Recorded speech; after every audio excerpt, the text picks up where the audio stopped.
Well, we'll be very lucky indeed if we see pieces of such wonderful quality during our roadshow here in Derby today. We've actually set up our cameras not far away from here in the assembly rooms, so let's now go over there to join our experts with the people of Derby. Can you tell me, is this Victorian? It's archetypal Victorian. It's absolutely typical of the Victorian period. Do you know what, so roughly when in the Victorian period these were made? No. Well, it's something that started in the late 18th century, the old story of Captain Davenport, who commissioned a desk to this type. And originally they had the whole front slid across your knees. This is the later development where you had this wonderful piano shape. And this, again, piano hinge here, this long brass hinge, as they would have used on a piano of the same day. In fact, it would have matched, more or less, the family piano. What I think is so nice about this, in here is this little stopper, little slide, and if I can make it work, hey presto, up comes the interior here, open it up, and you have, oh, I see, not only the stationary cover, but this opens flat again to make a little extra platform. And I think that to close it up again, you can just get an idea of the quality of the veneers all round the sides. Of course, you've got the drawers on your side, haven't you? Yes, those make-believe ones the other side. And make-believe ones the other side. Now, there's one problem here which we have to look at and worry about a bit. Yes, I know. This split down here. You can imagine there are planks of wood underneath here, these false drawers, and then it's been veneered over this beautiful, beautiful walnut. And what's happened is the panels have dried out of it and the veneer has cracked as they've opened up. But a combination of central heating and double glazing will cause case furniture, veneered furniture, to crack in unexpected places. And it can be very difficult to do anything about it. Of course, it can be restored, but it could open up again, or even worse, open up somewhere else. So my feeling is, live and let live with this. Have you any idea of the value? None at all. None at all. If I said it was worth £1,000, you'd be pleased and surprised. Yes. So 2,000 would be even better. Very much. Well, I'm not going to go much further, but I would certainly recommend you insure it for a minimum of £3,000. What a shock. I'm particularly intrigued by these glasses you brought along, particularly this one here, and I'm anxious to know how you got it. The family. We handed down. And your family's from around here? Yes, Derbyshire. Well, that's what I wanted to know, because in 1746, or late 1745, I can remember, never remember which, Bonnie Prince Charlie turned back, didn't he, at Derby? He did, for Yes. And here we have what is called a Jacobite wine glass. And I longed, therefore, to know whether there was some wonderful historical connection between the event of his turning back here in 1745-46 and your having it to this day. And very interesting, because you've got your wheel engraving, and then this bit is solid polished. Yeah. See, there's polished things. It's slightly coarse, but I'm perfectly happy that the glass is old and the engraving is of the period. And this is a nice air twist stem. You have a little problem with a chip on the foot there, but again, that is an 18th century Jacobite wine glass with this interesting connection that is made locally here, and it was here that really the end of Jacobite aspirations took place in England. This is a glass of the same period, which is particularly fascinating because of this.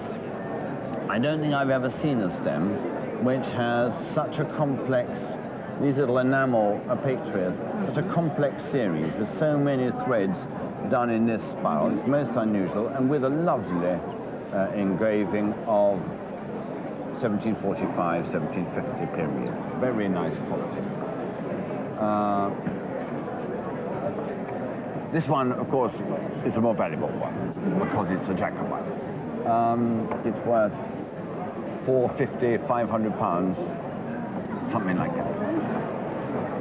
This one is very pretty, and it's got an unusual twist in the stem, so I think we're around £100, £120. I bought it from an antique fair. Did you? Yes. 35 years ago? Yes. Do you remember what you paid for it? I think I must have paid about over 100. of it. over 100, yes. Yeah. Well, it's very, very beautiful. It's a little jardinier for putting a plant pot in. Oh, yeah. Do you use it as such? Oh, no. No. Perhaps it's a bit risky too, Yeah, but yeah. there's one very, very similar to it in the Dyson Perry's Museum at Worcester, the Oh, great is it? collection of Worcester porcelain. It's decorated with super paintings of two wonderfully gorgeous ladies on either The side. name is on the top. The name's on the top. Yes, By on golly, the- yes it is. I didn't see that. These are from a book of engravings called Beauties of the Court of King Charles. Oh, King yeah. Charles was a bit of a lad with the ladies, Oh, Nell yeah. Gwyn and all the others, and these are two of the beauties who appeared at the court. Apparently he was surrounded with gorgeous women, which is a Yes. lovely way to go. And this one on the top here says Countess of Northumberland, which Yes. is that one. Yes, she's beautiful. She's very beautiful. This one is just as nice, the Countess of Chesterfield. Oh, on this yes. side. Yes. And the paintings were by a very fine Worcester painter called Josiah Rushton. And the lovelier part about it, I think, are these swags of flowers, which Yes. join up these beautiful paintings of ladies. And those are by a very, very great Worcester painter called David Bates. Oh, So you've got a yes. combination of two super painters, Rushton for the figure subjects and David Bates for the flowers. Not even taking account of the gorgeous gilding. I mean, the gilding and the colouring, especially this lovely coral colour in between the little pearls at the top, Yes. and these sumptuous little kids. I'm not sure what sex they are, but they're very beautiful. They've got discreet little curtains round the bottom. But and I think they're very beautiful. And on little goat's feet, 3 goat's feet, Oh. and the whole thing I think is absolutely lovely. Date's going to be around about 1865. Oh, So congratulations to you on looking after it so well. And your £100 odd, I think, has risen probably to something like nearer 1,500. oh. So it's a Yes. super little pot. Yes, And carry on having flowers inside it, or not, as the case might be, but be jolly careful with it, won't you? Yes, yes, thank you. Did every coach builder make their own travelling case? Yes, yes. As what? As a sort of as an apprentice piece, A or class of journeyman. And he used to leave the railway when they were short of work, and he used to travel all over, you see. so it was very important for them to have a case Yes. where everything was contained. That's right, yeah. And it's beautifully made. I mean, there are these drawers all the way down here on the left and the right, and this hinges at the top, both sides. Oh, now there's a British Railways magazine here. Is that anything to do with it? Yes, that was 1951. Yes. There's me, you know, just there. This is you? Yeah. And what were you doing? We was building the roofs. That was a roof up there, you see. I see. A finished roof, the lift put there, and then they used to pull it along and put it on the coach. So this was a sort of assembly line? Assembly line for the roofs, yeah. And now, did you use this tool chest yourself then? Yes. You were yes. you were a coach I builder was as well. coach builder, yeah. Mhm. So what were you working on? The Pullman interiors? I just worked on the Pullman as well, and at one time we had the Queen Anne coaches in the Railway Derby Works there. Yes, yeah, yeah. What I'd like to do is to have a look at some of the things here. This is oh my goodness me! That's a framing hammer. We used to put the camshafters on onto the bodywork there, and they used to knock it down. All the mortars, all the tenons. And this is Crumby, George Crumby. and he was the person Yeah, that yeah, that's originally right, owned yeah. it. Yeah. So this could be a hammer from 1910 or something along those lines. That's right, yeah. Lovely. What else have we got? We've got the whetstone there. That's the Indian stone, that is, yeah. Oh, Indian stone, yes.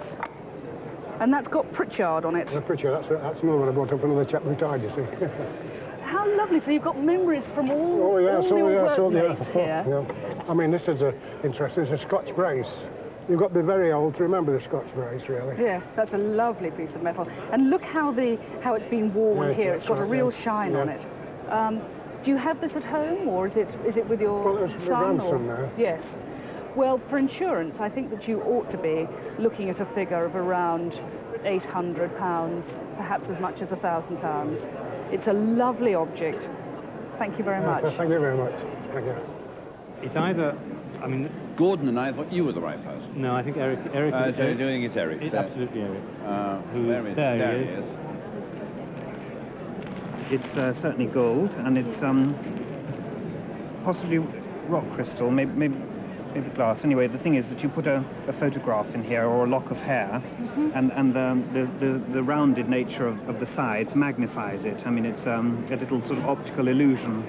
It's probably made in about 1900. It's got a very, very pretty a red gold chain, and it's very, very desirable. I mean, very fashionable right now, I think. And so I think you could probably sort of give that quite a nice valuation of, say, sort of £200, something like that for insurance. Okay. But a very, very pretty thing, I think. And you have to put a photograph of your boyfriend in there, you can see whether he looks bigger. Thank you. Technical tour de force, quite extraordinary. Well, it is, but it's post-war. It's a modern copy. That is a latter-day copy in a style of Tiffany Millefiore or paperweight. But the colours are wrong, and just the way that these Millefiores are impressed. It's just, it's one of those things. Good. I'll give you a ticket for the porcelain, Hugh.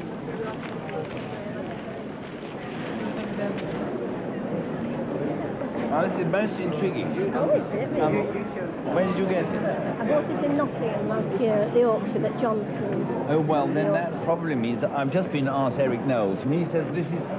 I thought it was going to be made in about 1910. He says he thinks it's quite new. They look like the glass that was made by Tiffany and in the beginning of the century, but actually they're quite recent. I think it's a lovely object. The great man has spoken, and this is not Yes, that's fine. okay. Well, I rather think it's either a pencil holder or a pen holder. It belonged to a friend of my sister's who she lived with when she was nursing in Chesterfield. So... that's the name here, is it? The M. Slack is the lady that she was living with. Now, was she... she was a business lady. She was a business lady, but your sister was the nurse. That's right, yes.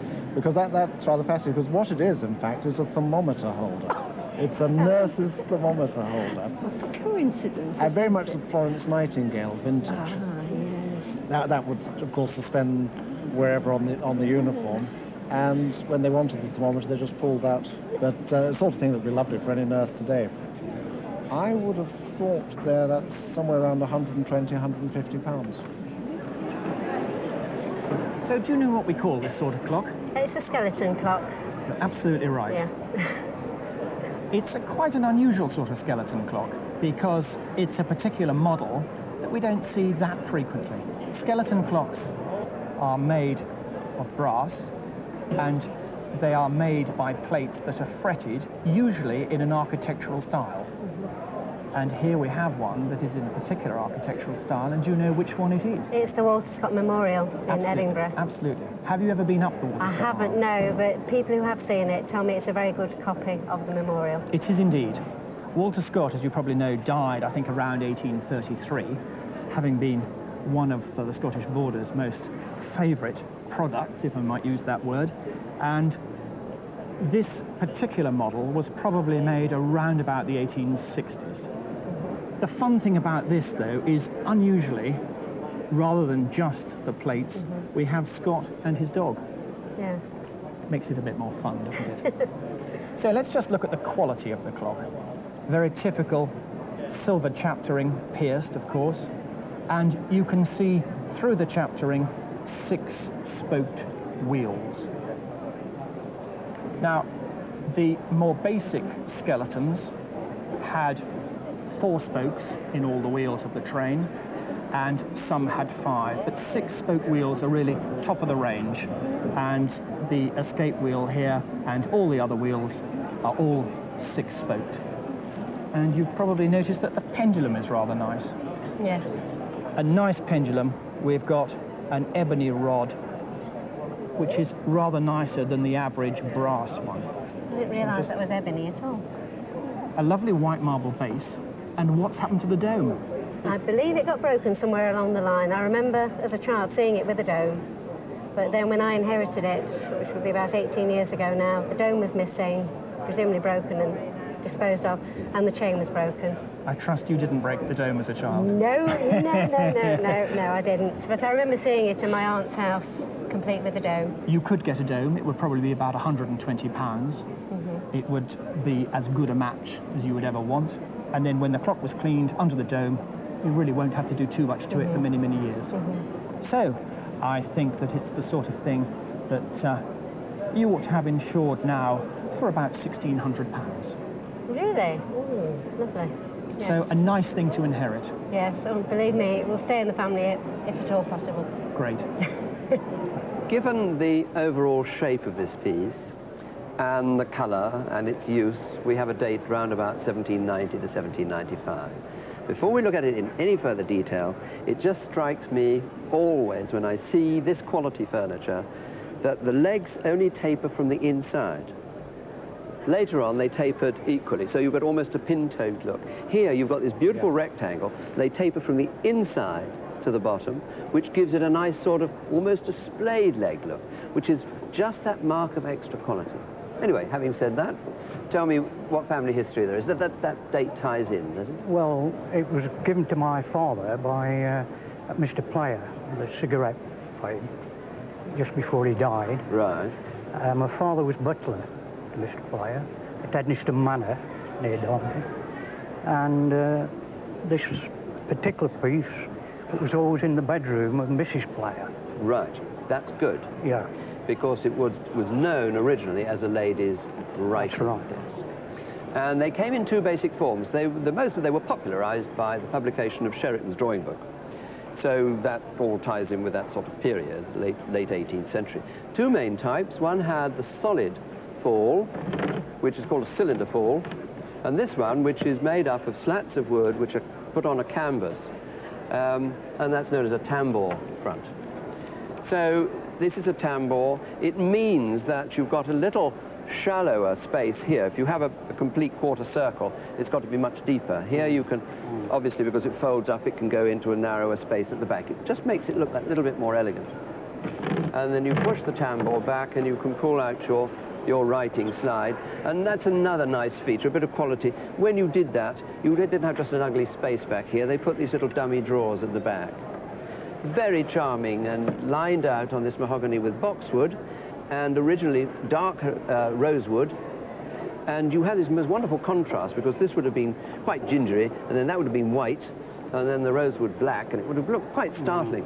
One interesting thing is here, again, quite an early example. You've got side carrying handles. Correct. Now, you should never, obviously, lift a piece of furniture by its side carrying handles. However, it was fashion. It made the piece of furniture look as if you'd been on the grand tour and taken it with you. The other nice thing which lifts it out of the ordinary, to combine with that general square shape, is this lovely bit of inlay down here. Marquetry, this would have been bright green, a little tiny bit of hairwood dyed of oxide of iron, which is really very pretty, would have been quite striking. And then these bell flowers or husks tapering down, just that little bit of extra trouble. The man who made it, you know, went to town on it, did a good job. Do you have it insured separately? Not at the moment, no. Not at the moment. I think you should, because to replace it, it would cost you between £6,000 and £7,000 today. Henry, we saw some very rich pieces of Derby porcelain earlier in the programme, but it's had an extraordinary history, this factory, hasn't it? A long tradition. Yes. These are very different. This is quite early. This figure group goes back to the 1760s, 1770s, when they made these super figure groups in the style of Chelsea, which they eventually merged with. This is the tithe pig group. The farmer has brought his pig, the one of 10, for the tithes to pay to the vicar, and the wife hasn't got anything to give, so she gives her 10th child, and the poor old vicar's wondering what the devil he's going to do with this, but it's great humour and fun. Why was it that the earlier pieces were purely like this, decorative, and not practical, not cups and saucers and teapots and things like that? Well, because their ware wouldn't stand hot liquids. That's the honest fact behind it. In fact, the ladies of London grew into the habit of putting into Chelsea or Derby teawares cold milk first to lessen the shock, or warm the teapot up before they poured the boiling water in. So that was the origin of the origin of it. It was guaranteed to fly, to crack, if you poured boiling liquids. But by about the 1790 period, their ware was improved enormously. And of course they employed some great artists, didn't they? These pieces are being kindly loaned to us by the City Museum. Yes. Who's this one? That's by Zachariah Borman. The landscape is the High Tor in Matlock, typical Derby scene, and they used to paint these with glorious qualities. They're really a beautiful thing. And this is by, I suppose, the greatest artist who worked at the factory, William Billingsley. He not only was a fine painter, but he was a great expert on kilns and porcelain. He went around many other factories doing this great painting of flowers, and particularly roses, which was his great speciality, and improving the qualities of work at the other factories. It's a great tradition, isn't it? A marvellous tradition. It's a fantastic collection of arts and crafts, silver and jewellery. Who made it? My great-aunt, Bertha Goff. And where was she trained? At the Holloway School of Art in London and later at the Camden School of Art. She's a name that hasn't come quite to the forefront, probably will on the evidence of this work. We're more used to names like Henry Wilson and Ashby and Liberty, indeed. And you see accents in the work here that are a lot to do with all of that. And this bowl here, most particularly, has an echo of Liberty work. It's based on Tudor themes and decorated with blue enamel. Enamel is very much an arts and crafts material. It's a sort of homespun thing you could do at home with a enameling waffle. And although these things look, in a sense, Art Nouveau, in a sense, arts and crafts, they are revivalist. I mean, they draw on 16th and 17th century prototypes. These angels here are Renaissance angels. And here is a most marvelous figure of Aphrodite against a blue sky, an Art Nouveau figure, and most wonderful hat pins. These are very elegant jewels that don't get worn so much today. But I think the absolute strength of the collection is that it's really an archive. It's not a collection. I mean, archive is truly the right word, because you have the original designs for some of the objects. I mean, here is a morse, a bishop's jewel to be worn on his mantle, decorated with amethysts and grapes, which are probably sort of some reference to the communion service. Here's a jewel, a heart-shaped jewel, decorated with amorini, with cupids. What would you like to see happen to it? I would like it to remain together somewhere. Yes. I feel that it shouldn't be dispersed. It should stay together.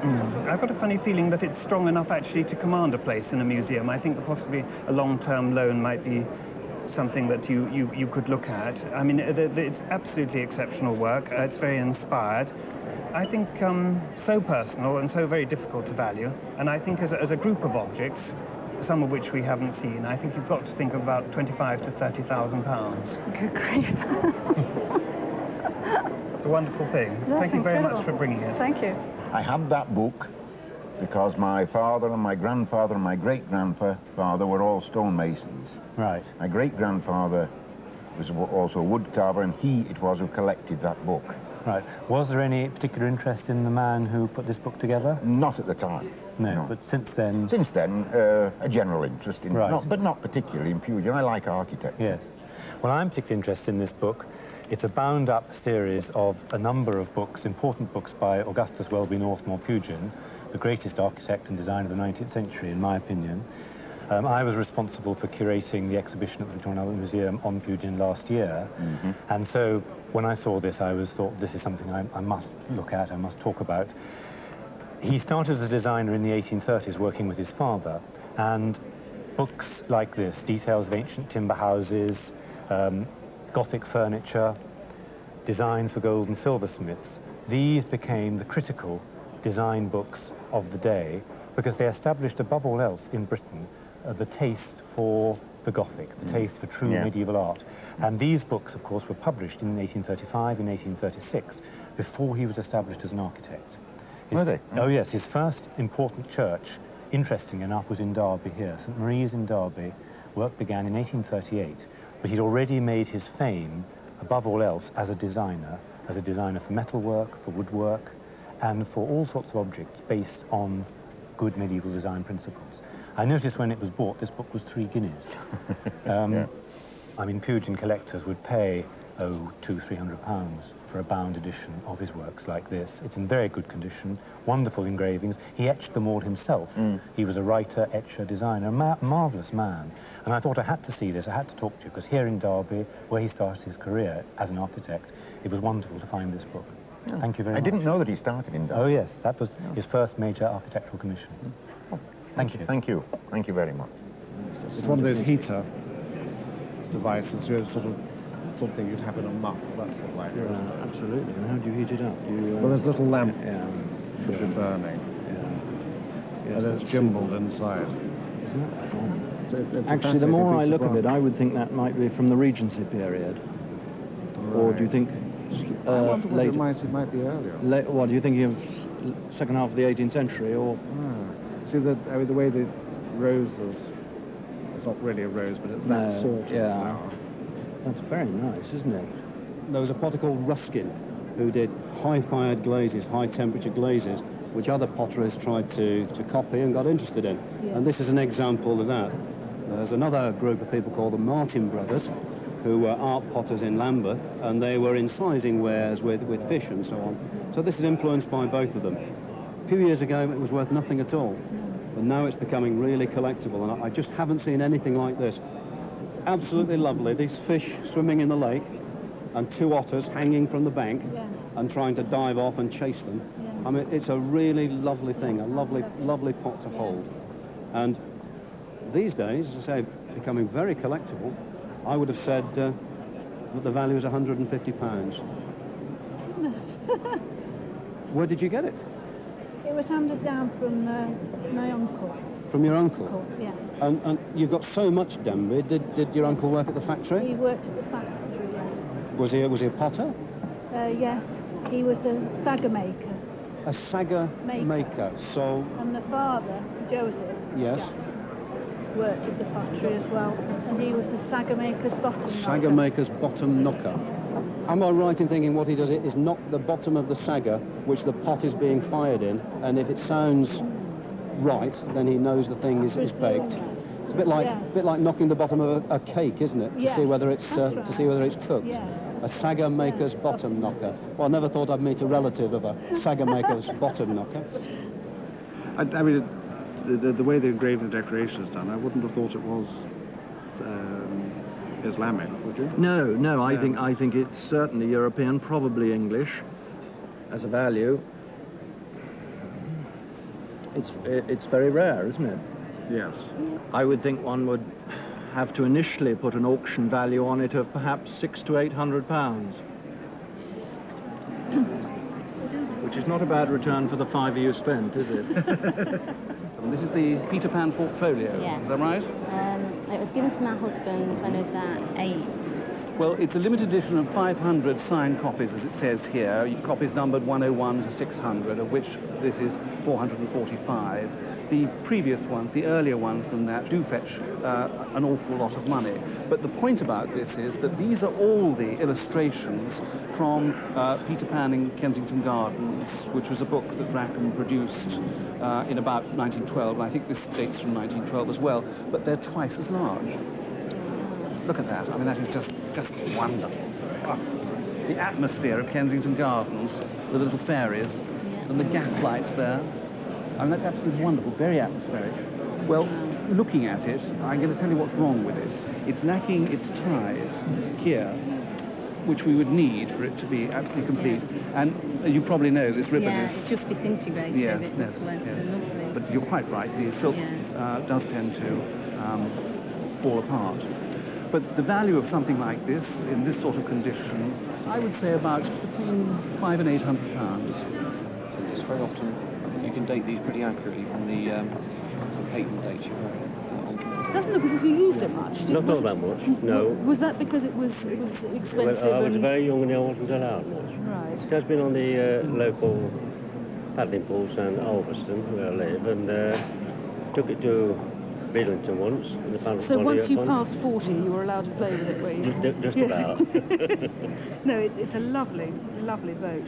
Kellner, it's a good make. I mean, they were producing sailing boats and these clockwork motor launches. Have you got all the bits? Yes, indeed. I'll get this one. Yes, let's have a look. And that's the windscreen. That's right. And that's the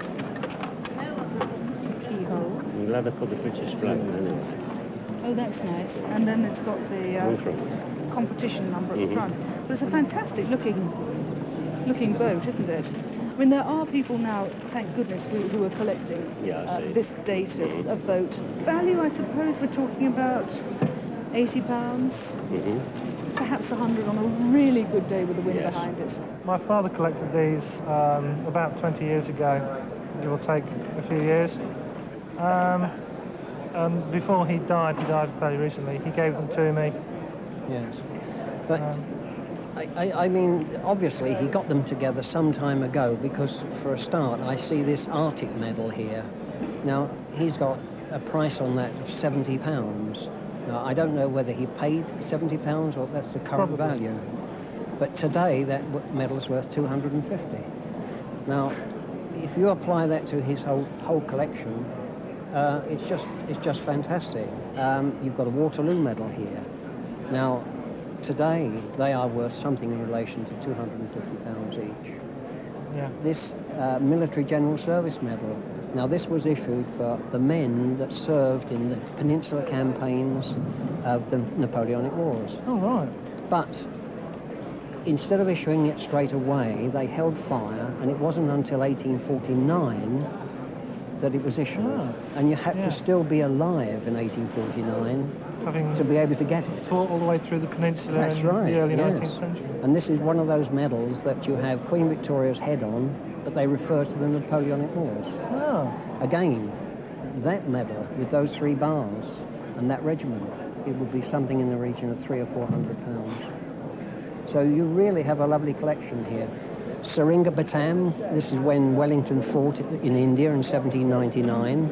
Now that is in bronze, so that is worth something like £150. They issued it in pewter, I believe, to natives, and that would be something like £40 or £50. So, you know, we could go on and on and on like this, and there's pages of it here.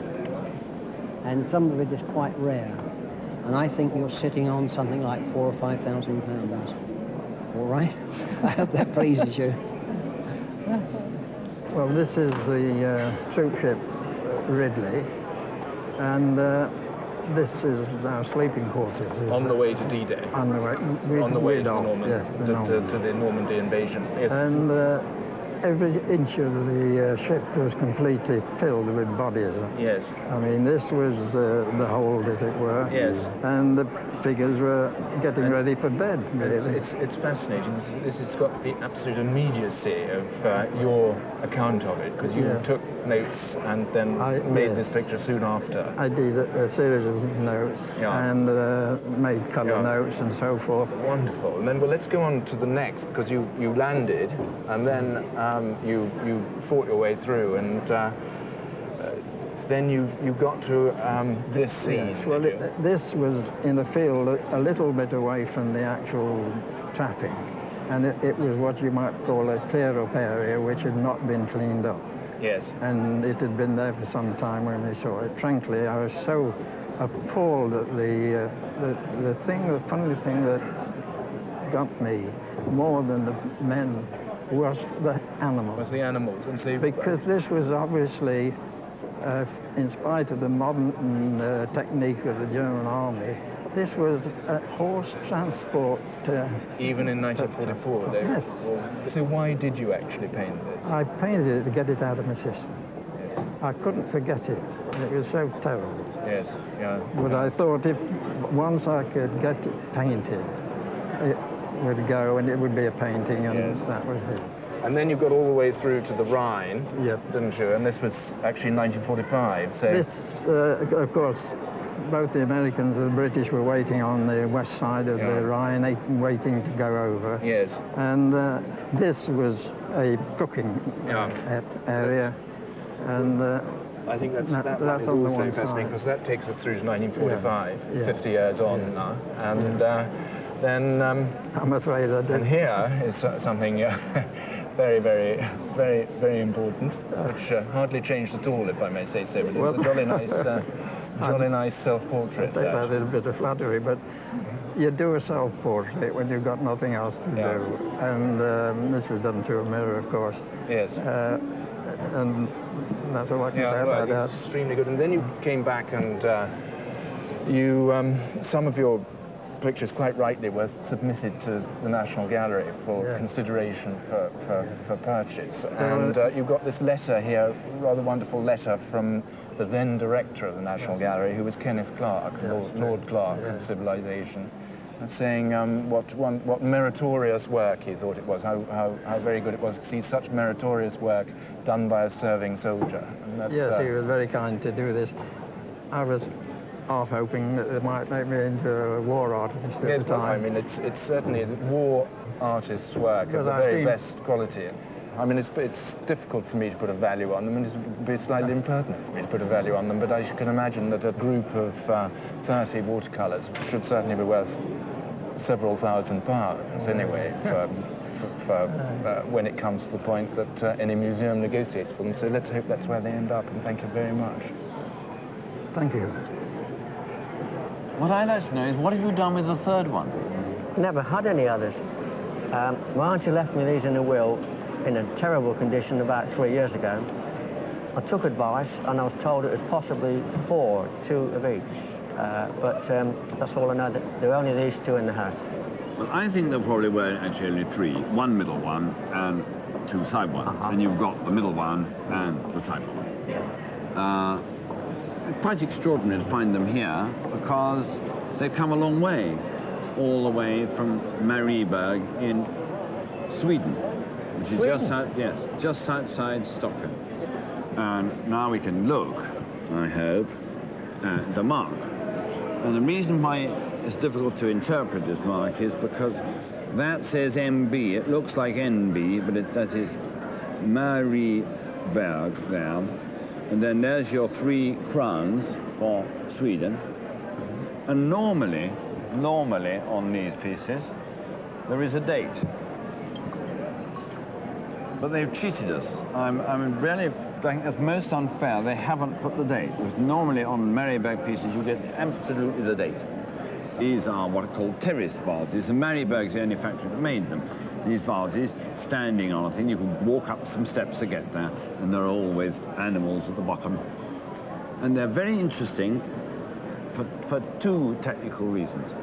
One is that I suspect that some of this black paint is almost like silver and has oxidized. And 2, because here we have, it's the first instance, as far as I remember, of this happening. This is not painted, this is transfer printed decoration. And transfer printed decoration on faience is anomalous. It only really exists at Marieberg in the 1770s. They're repaired here. They've been restored, yes. Yes. Now, I know you think that's a problem, but I've never seen one of these vases that isn't bust through there. So, I mean, that's par for the course. Don't you worry. Marieberg vase, terrace vase, they were constructed in such a way that they were inevitably going to get broken. You can't find perfect ones.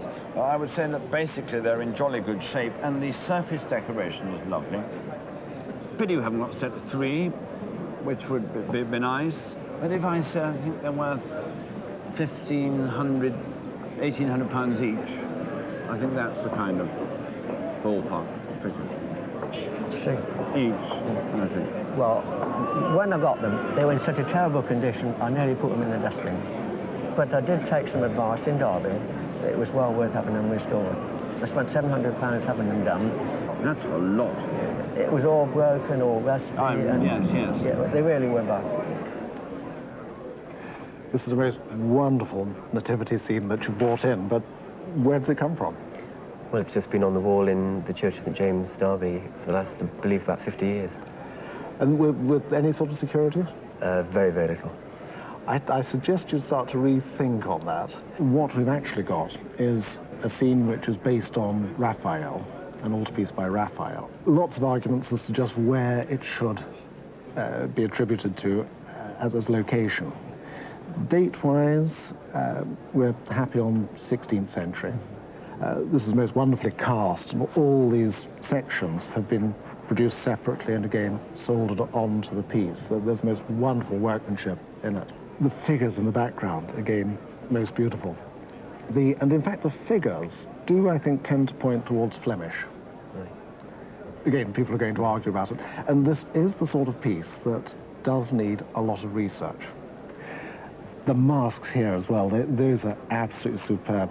And they're very much pointing the way to the auricular, that you associate, say, with the Van Biermans in the 17th century, the early part of the 17th century. The lower section, which is a separate section here, doesn't actually entirely tie up with what's going on at the top. You can see that particularly well with this column. It suddenly comes to rather an abrupt and uncomfortable end there.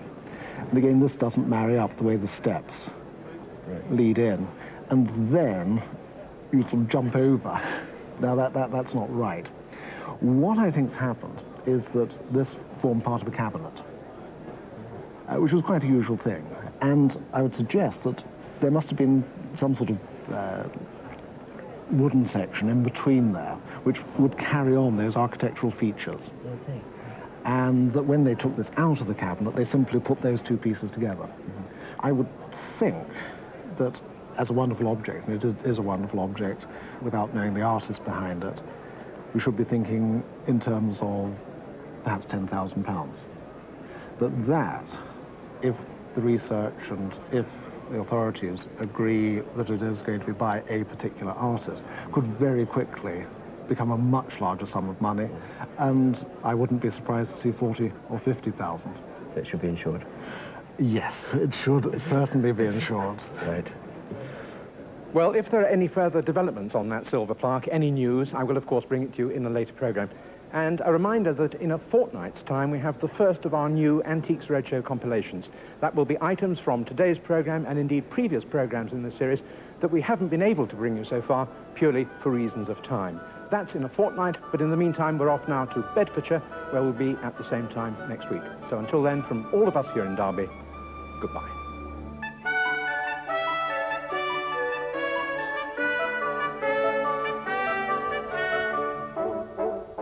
The Antiques Roadshow regrets that it cannot give any valuations by post.